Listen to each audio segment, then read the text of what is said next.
Content over everything. That tried to cause World War III by shooting down a Russian jet. They should be expelled from NATO and left to fend for themselves.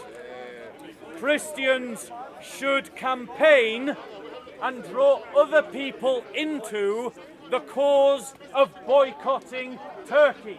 There should be protests outside of every embassy of the Turkish state, across every Christian country and across every Western country in the world. Christians, you have to stand up to this kind of Islamist ideology. Turkey, and you must do so because the Bible commands, and it instructs, and it demonstrates that Christians should stand in solidarity with other Christians. The Bible says that the church is one body, not several bodies, not 60 bodies, not 360 bodies. Christians must stand with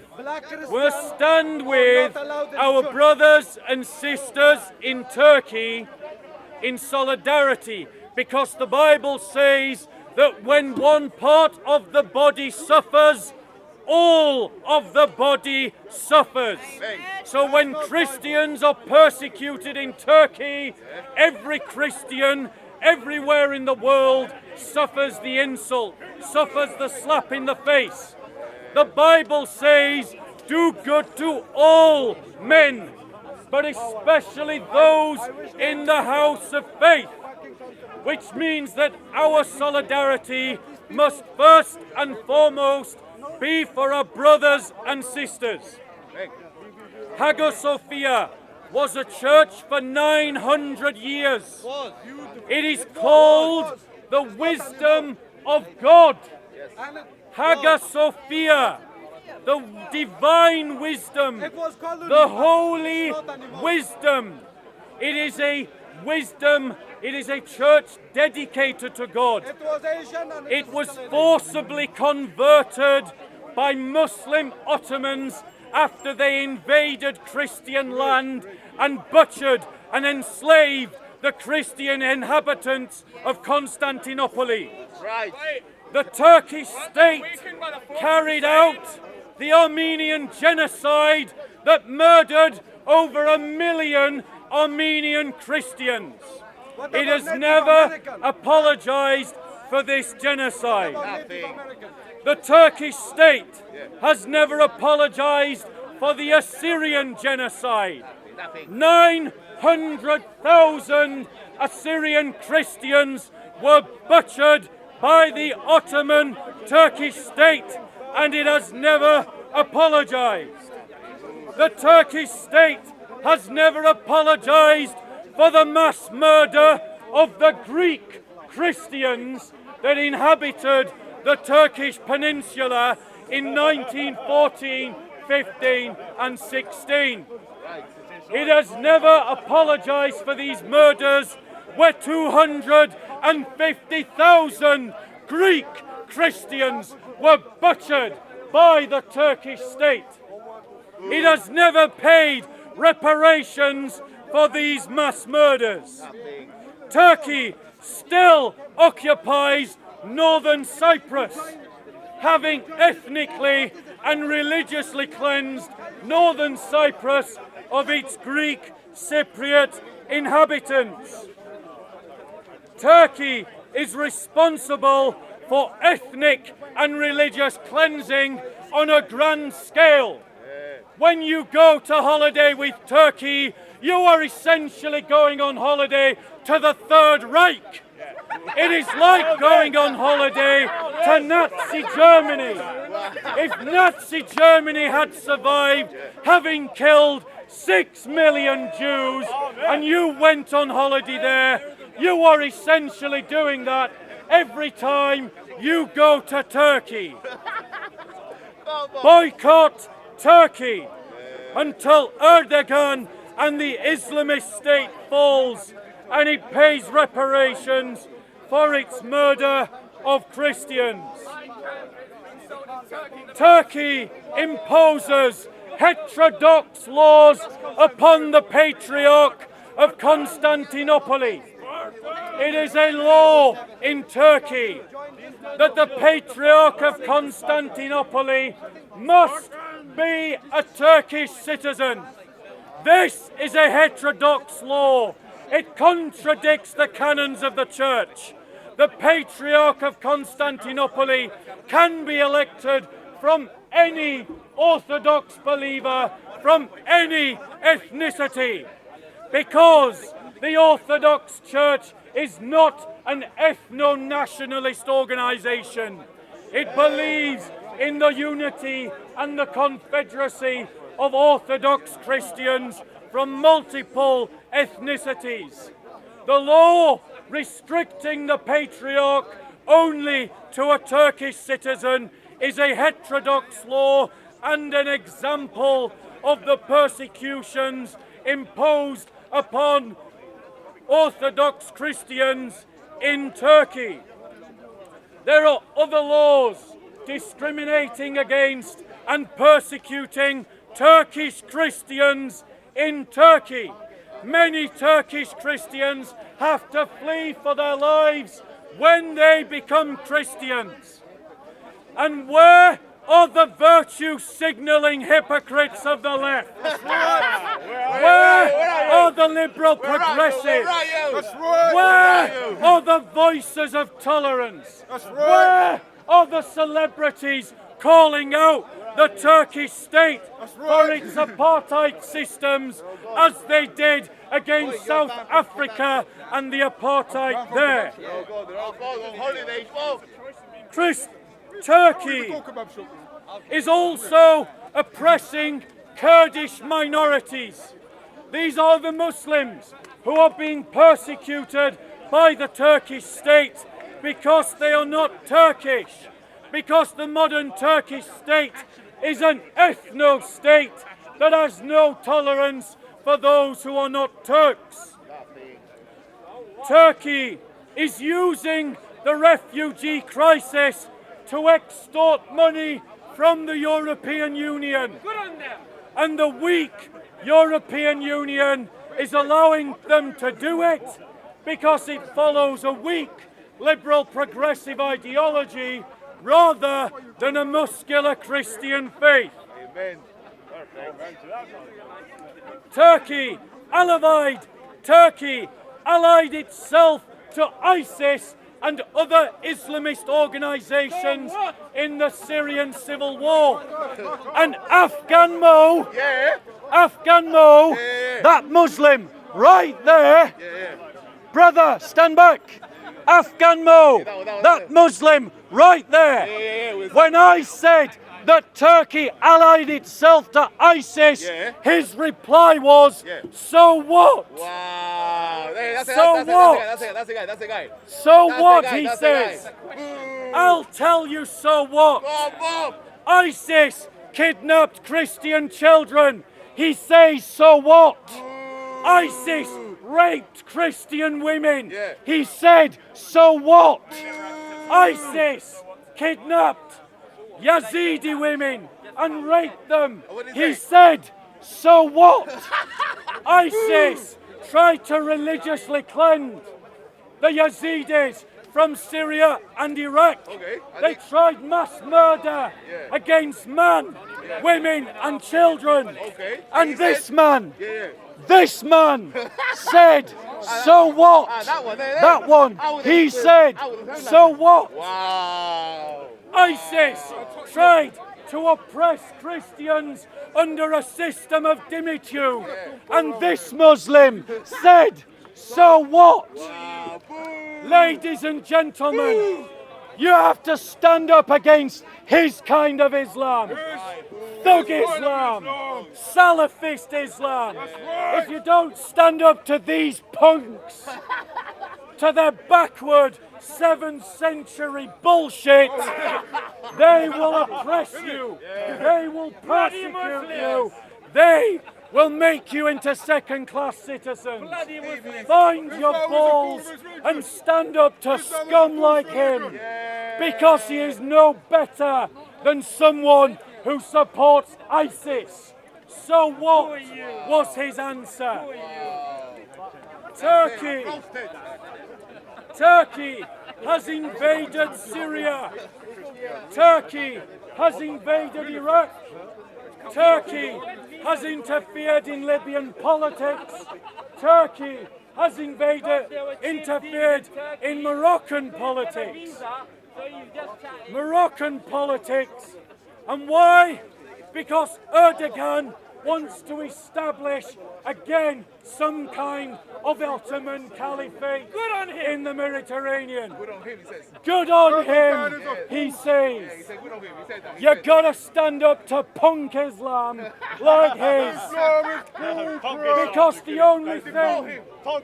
only thing that makes punk Islam strong is your weakness, is your cowardice, is your inability to stand up for yourselves against trash like this.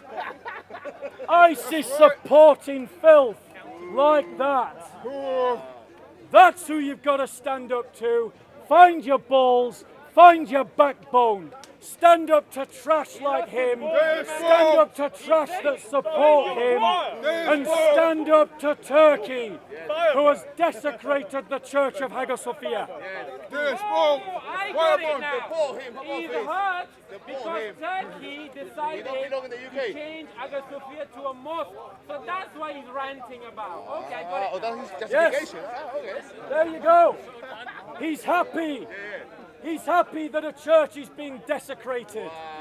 Look at the That's what he's happy about. If other cultures come That's here, what he's happy about. Look, he's trying to call Turkey a hypocrite. Scumbag whose answer to the rape of women was so what? That's what he said. That's what he said. Okay, he is angry. He is angry and chatting BS because Hagia Sophia, Turkey's court, has decided. He's a Muslim and he's putting his hand up. No, he's a Muslim. I apologize, bro. I apologize. Sorry. So, Christians, if you do not find your balls, Turkey's if you court, do not stand up, Turkey court has allowed the government of Turkey to change Hagia Sophia from a museum to a mosque. That's why it's hurting him. A sovereign country as a Turkey, a sovereign nation decides to change a museum into a mosque. It hurts him. This is a man.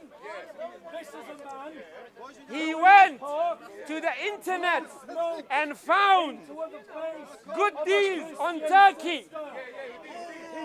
He went to Turkey embassy. He didn't get the visa. Because he has contempt for Christians. This human trash.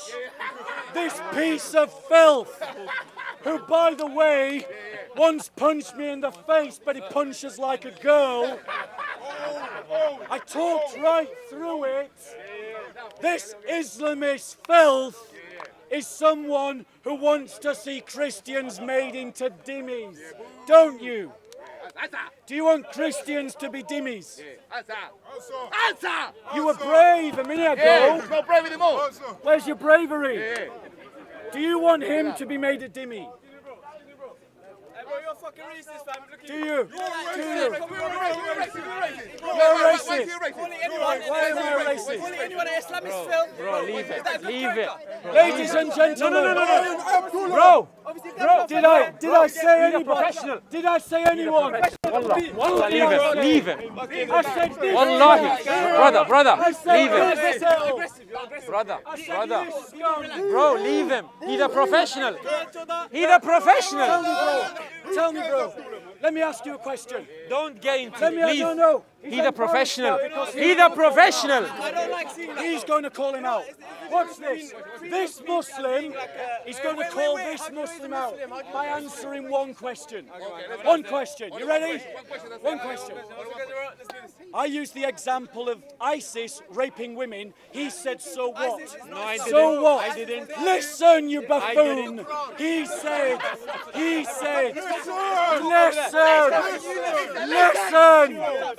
listen, listen to the question. What's the question? Right, listen. I used the example of ISIS raping women. He didn't. He said, He's wrong. so He's what? lying. He's lying. Do you agree? He's lying. Do you agree with him? He's lying. Do you agree with him? Have you read the Quran? Bro, I don't agree with raping anyone. So, is someone, Islam doesn't teach is that. someone who says so what to women being raped trash?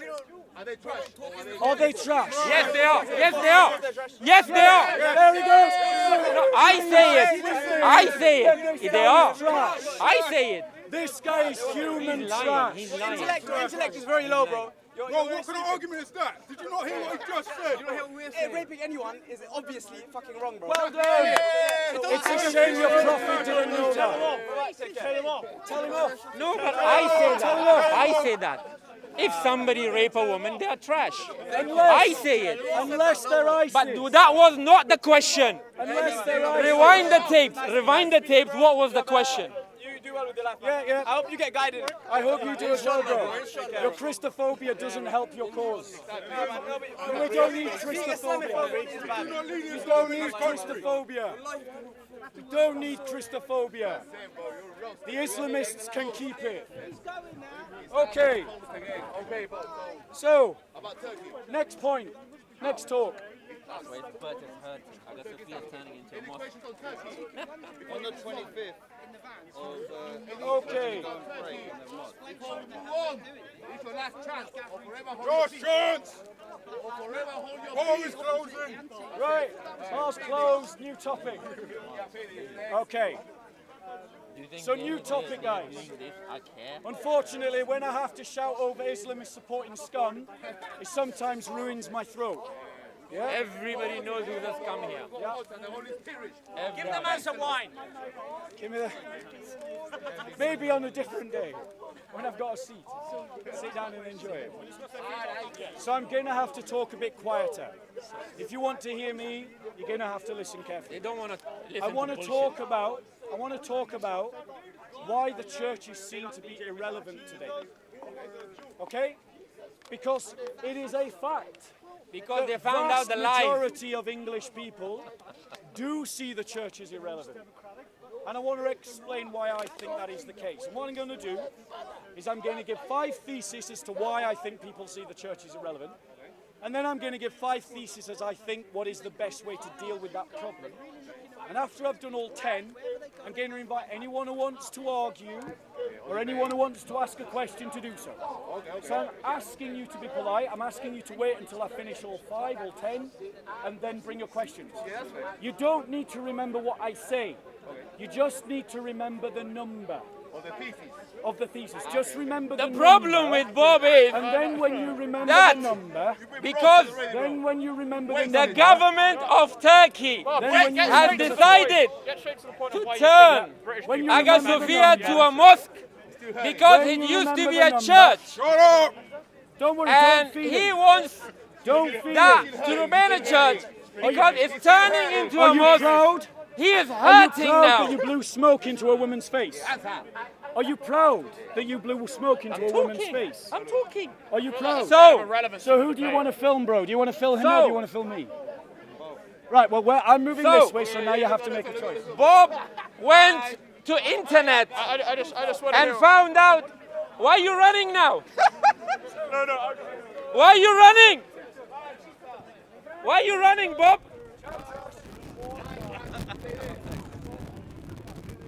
So, let's talk about why. So- Bro, if you want to film him, When? yeah.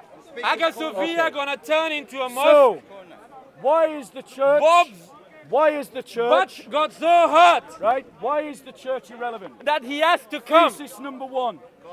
and The church talk about is church irrelevant in most people's because eyes it's so irrelevant because in the today's church society has reduced Christianity in to England a ceremony and because rituals. so many people in England has lost their Too many faith churches because of Bob the have just Builder. reduced the church to ceremony and rituals. And Bob you go to a used church, to say you go through that the our mass, people you say the liturgy, come you say prayers, and learn and then you go away from again. Bob the Builder And that's all that we that do. Christianity That is that not he wants what the church needs to to be. propagate. Thesis number 2. If you go to Bob's videos, the church he says, has accepted I wish to bring the its crusade back. position simply Yeah, go as on an YouTube. NGO. Don't feed Go him. on YouTube Don't feed him. and type Don't feed Bob the troll. wants crusade. Don't feed the trolls. Bob wants He's crusade. hurting because If he's you- embarrassed. Go- So, the church has Yeah, I accepted know. its role So, solely as an if you NGO. go to YouTube, The church and thinks type that its only Bob, role the in racist, society Bob, is to be the crusader, a charity Bob, to non-Christians.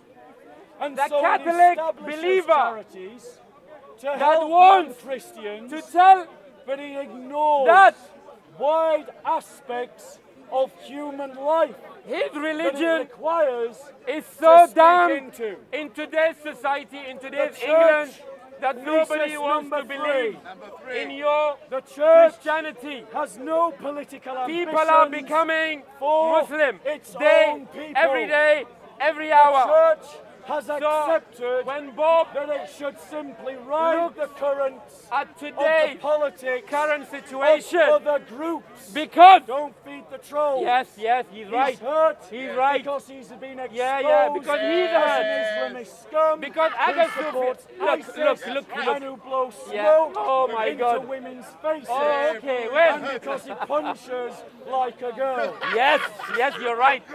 So, That's right. He says Aga we Sophia agree. became You punch a like mosque. a girl. Yes, so? And I'm speaking from direct experience. so From direct when experience. Bob looks So at the park the church and he has sees allowed that so many Muslims are its coming here, own political so many agenda Muslim brothers are giving by- dawah to by Islam, the world and people are to accepting dictate Islam. What He is important to it. innovate things, So he other lies about people our are scripture, telling the church he uses what foul is language, important and he and what is not always important. try to provoke Muslims in this Thesis park. number 5. And the The problem church with Bob is compensates that he needs to calm down For all of this and lacking, blame the unfaith through gimmicks. of the people of It Britain uses because they gimmicks do not to believe try in a and certain connect religion with anymore. people, because He needs it to ask can't the question connect with why. people Is it on things that that he are is of believing real in a false substance. religion? Is it And we see that the he church believes in a replace religion real substance which with gimmicks? promotes We shirk, know Islam is which growing promotes? here in the UK. Oh, he admits. But we know So that now, Christianity if Islam is is growing- in Saudi Arabia Oh, yeah. and Iran and Now- Afghanistan, Now, where Afghan know yeah, go. the ISIS Why don't you go to Taliban Afghanistan? supporting blow Why smoke don't you go to in Afghanistan? a woman's face and punches people like a girl So- comes from. So, So, this, those are the Bob- 5 thesis problems. when Bob looks at So- certain brothers in the park, they give Thesis. dawah to the Christians So, and they ladies and accept gentlemen, Islam. It hurts him. We're going to step away from the It clown hurts him while I talk It about the hurts him. response. because You can listen when to the people trash, look into or you Islam can come and listen logically to me. with a reason, they accept Islam. Why are you running, Bob? Why are you running? Bye, Bob.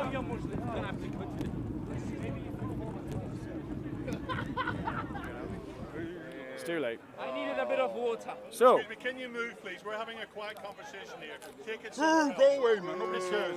Church is open. Does anybody care about your stupid conversation? Church is open. Nobody cares Guys, about your guys, conversation. guys, Shut up. right. Take it to church. So, Bob.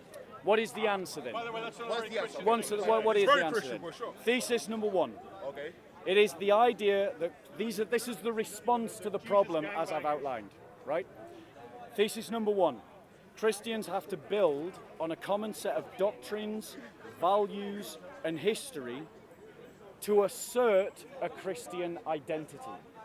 If we start to assert a Christian identity based on our doctrines and our beliefs and our history, we will be able to embed within ourselves social capital upon which to become relevant to people, because people will encounter a community of substance. Thesis number 2. The church fellowships should reorganize itself to take care of its own community, to take care of its own people first, that is, those within the church, those that consider themselves the church. So then we will bless others out of our abundance when we first learn to take care of our own people as Christians. Thesis number 3. The church must have, as a political vision for its own people, for the Christians, the idea that involves defending the rights of Christians that are emergent from the sense of being a people from thesis number 1. So because we have doctrines, values, and a history, that means we need certain rights, like the right to observe the Sabbath, or the right to not marry homosexuals, or the right not to carry out abortions. And we have to defend those rights actively, both here in this country and abroad in other countries. And we should be committed, therefore, to the re-Christianization of every institution in society, to make them Christian. And if that means going against the ethos of not being selective based upon faith, then ignore it, because the liberal progressives do exactly that. So when you have two candidates who are in their skills equally matched, but one is a Christian and one isn't a Christian, promote the Christian. Obviously, if they're not skilled enough, don't. Okay? Christians should stop trying to find ways to unite the church institutionally. It is never going to happen. What we need to do instead is build our sense of unity upon common causes. Common causes like defending our identity as Christians, our values and what emerges from those values, our doctrines and what emerges from those doctrines. And we should create organizations that emerge from thesis number 3, i.e., the idea of defending our doctrines, our rights, our beliefs. And where those organizations create unity, we should be open to that fact. And we should allow them to happen and not divide upon any other cause. Thesis number 5. The churches must emphasize personal responsibility in all the things that I have mentioned. Don't worry about the hecklers. Yeah? Stay with me. Christians must emphasize that it is every Christian's responsibility to embody within themselves that Christian identity and to defend that Christian identity. And we should do that with a theology of martyrdom. We need to recover a theology of martyrdom within the church, which is that this is a cause that is worth standing up for, even if it means that you go to prison or even if it means that you die. Unless we recover a theology of martyrdom, you will not have the emotional, mental capacity to see the fight through to the finish. It also has to be rooted in the true theology of sacrifice and of the cross, because this battle will require real sacrifice from every single Christian. And without that theology of sacrifice coupled with a theology of martyrdom, you will lose. If you're following a theology of prosperity, you will not win. If you're following a theology of a comfy mattress is my God, you will not win. If you're following a theology that is purely about this world and about the things that you gain in this world, you will not win. You have to see the next world and the riches that you will gain in the next world as being central to the cause. Thank you for your time. Now is your time for questions or to discuss any of the points. Thank you all. So any questions from the audience? Or if you want to discuss any of the thesis. Okay? Brilliant. Okay, so shall I go? I don't know whether to get a drink or whether to... I got a drink for you. You got a drink for me? Okay. Want water or tea, Bob? Water, please, and then tea later. All right, buddy. Okay. So, you guys all right to listen for another topic? Not boring you? You want to hear another one? Yeah? Okay. Thank you very much. So, I want to talk about the things that fellowships need to have. The church, and again, I'm going to number them, so if there's one you want to ask a question on, or there's one you want to discuss, you don't need to remember the point, you just need to remember the number. And then when you remember the number, I'll reread it, okay? And I want to talk about what all the fellowships need to have. Now, when I say fellowship, I'm essentially saying the church in its entirety. The church at a local level, the church at a national level, the church at a city level, the church at an international level. And I'm going to number a couple of things, 15 things very quickly, that churches need to have. Because at the moment, the way that fellowships are structured right across the Anglosphere, particularly, is not relevant to what the church needs to have. You'll see what I mean as I go forward.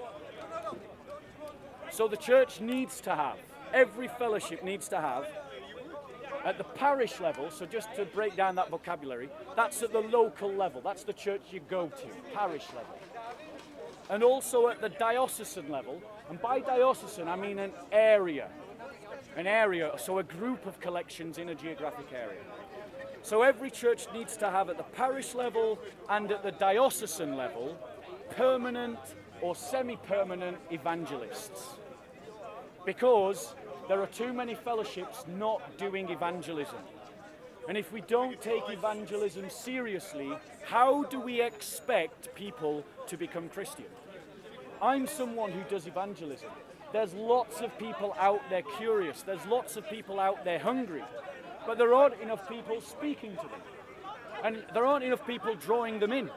Because there aren't enough Christians who take this seriously. Now, I recognise that if you're a Christian at Speaker's Corner, this probably doesn't apply to you. But there are too many fellowships that are not doing evangelism at all. They need to have either a permanent or a semi-permanent evangelist. Christians at a parish level or at a diocesan level need to have libraries and study rooms. Because if we Christians are not learning about our doctrines, if we're not learning about our values, and if we're not learning about our history, how can we possibly imbibe them and express them? So studying the faith has to be supported at a parish and diocesan level. That was number 2. Number 3.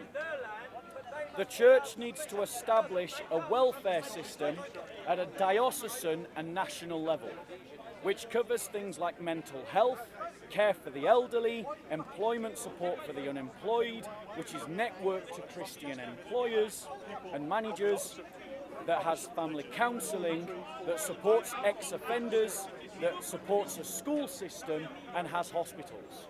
And the reason for that is because our education system has been taken over by liberal progressives who are pushing an ideology we cannot support. Hospitals are increasingly moving in a direction that will force Christians to carry out abortion, euthanasia. Families are breaking down. Ex-offenders, they just need support, full stop. And also mental health, because there are Christians who become Christians who have mental health problems, and we need to deal with that and not ignore it. I bet you any one of you in your fellowships can identify someone who has a mental health issue.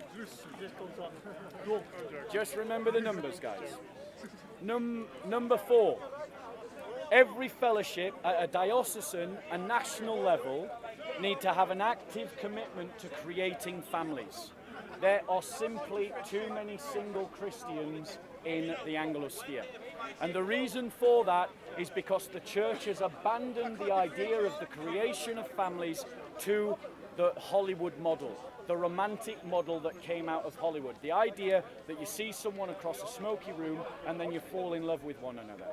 That does work in some cases, but it is blatantly a massive flop in the Western world, and that is why we have a crisis of demographics. It doesn't work.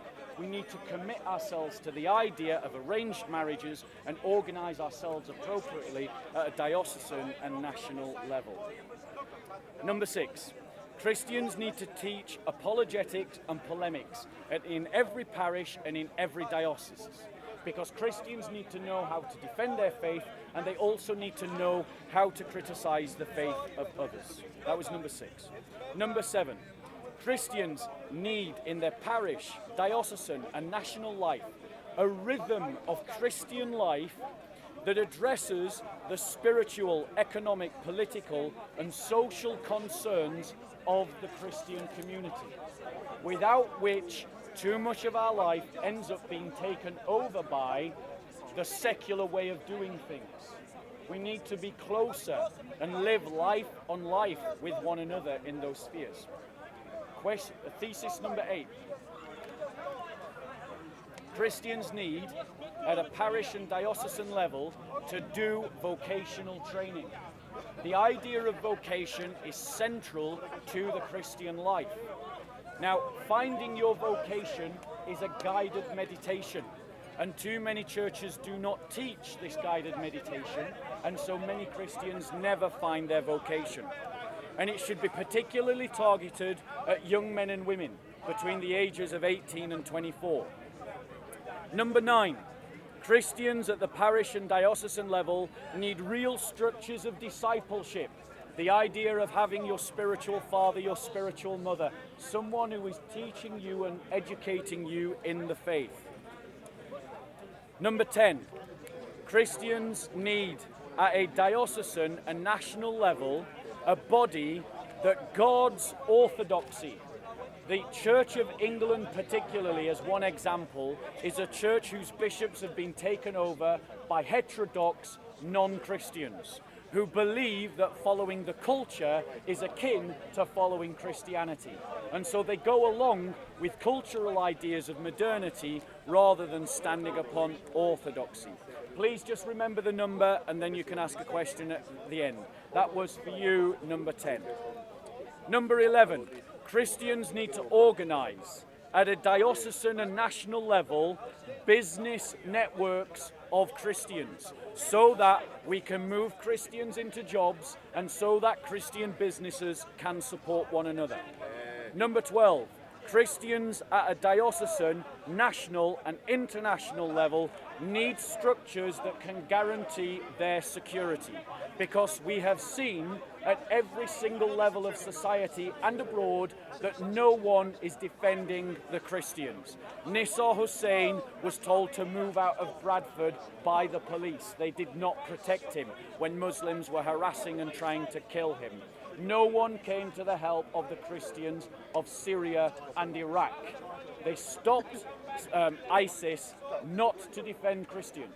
No one has helped the Christians of northern Nigeria. No one has helped the Christians of the Central African Republic. Just as a caveat, I support the idea that those structures have to work within the law. Point number 13.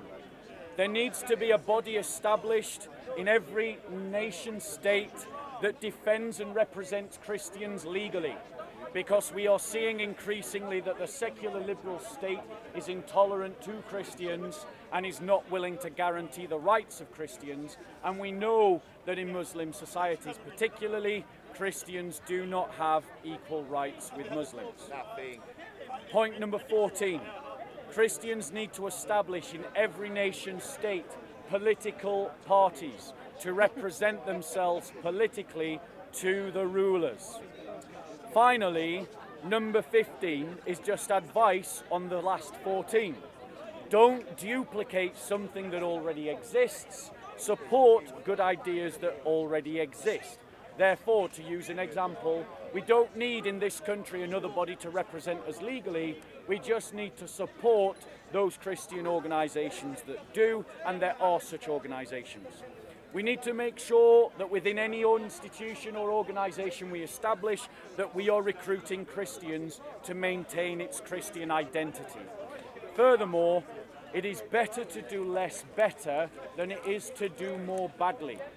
And it is always better to recognise what you can do as an individual and what you need to do with others in a group and what you need to do with other groups and other fellowships. And you've got to recognise each problem as being something I can tackle, or something that I and others can tackle, or something that others and others together can tackle.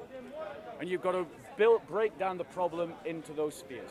So, any questions? Yes. I think it's point 3, maybe 4. Yeah. You mentioned far left, just left-wing indoctrination of children. What would be your plans to curb the power of left-wing?